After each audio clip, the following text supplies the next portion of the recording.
Merci, mon cher collègue. La parole est à monsieur André Schneider.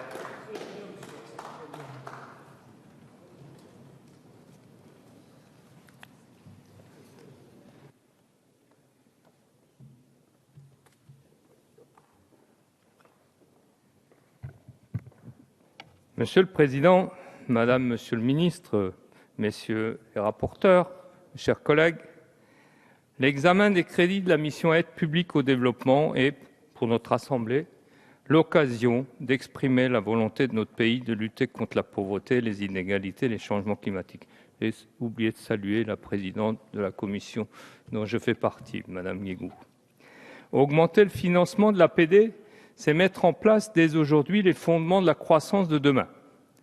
En effet, mes chers collègues, le soutien aux pays en développement est un prérequis à la relance de l'économie.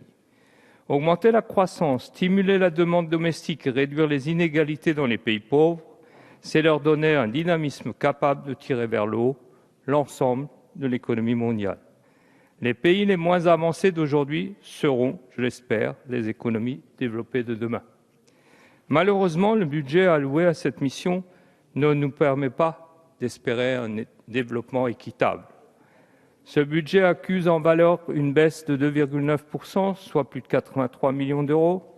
En 2 ans, la mission aura perdu plus de 260 millions. Nous sommes loin de l'objectif pour 2015 d'atteindre 0,7% du revenu national brut. Les prévisions financières et budgétaires actuelles rendent très difficile, voire totalement impossible, cette perspective. Madame la ministre, mes chers collègues, en ce moment dans l'hémicycle, ce n'est pas un élu de droite qui s'exprime contre d'autres élus. Nous sommes, je crois, tous ensemble, en cet instant, sur ces bancs, des représentants de la nation qui s'expriment sur l'avenir préoccupant de la politique française d'aide publique au développement. C'est de l'avenir de millions d'êtres humains dont nous parlons. Attention à ne pas franchir le point de non-retour. Oui, la France a permis à des millions de personnes de sortir de la pauvreté depuis 25 ans. Et nous pouvons en être fiers. Mais que penseront nos enfants, nos petits-enfants d'un pays qui progressivement se retire doucement mais sûrement de la solidarité internationale? Selon le dernier rapport des Nations Unies sur les objectifs du millénaire pour le développement, il resterait encore 870 millions de personnes sous-alimentées dans le monde en 2014. Madame la ministre, je connais votre engagement et votre détermination à construire un monde plus juste. Mais nous ne pouvons accepter que la France soit à contre-courant des autres donateurs du Comité d'aide au développement. Prenons l'exemple de la Grande-Bretagne. L'aide au développement a augmenté de 29% entre 2012 et 2013, alors qu'elle a diminué de 5,4% en France. Et selon les prévisions du budget triennal 2015-17, les crédits devraient encore diminuer dans les 2 prochaines années. L'aide publique au développement a besoin d'une nouvelle vision, d'un nouveau souffle. Elle doit être rénovée, plus proactive. Elle doit permettre d'anticiper les changements de demain. Oui, la mutation des politiques d'aide au développement, contraintes par l'état de nos finances publiques, n'échappera pas dans l'avenir à une meilleure combinaison entre aide publique et aide privée. C'est pourquoi nous devons donner plus de liberté aux ONG qui font un excellent travail sur le terrain, qui savent parfaitement faire appel à la solidarité citoyenne.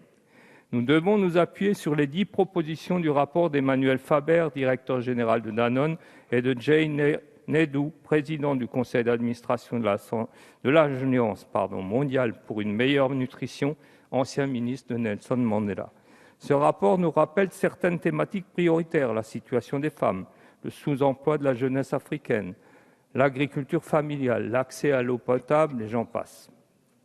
Et n'oublions pas la lutte contre les grandes épidémies telles que le sida et aujourd'hui Ebola. La santé doit être une de nos préoccupations majeures. Enfin, nous devons également nous concentrer sur le délicat problème du changement climatique avant qu'il ne soit trop tard.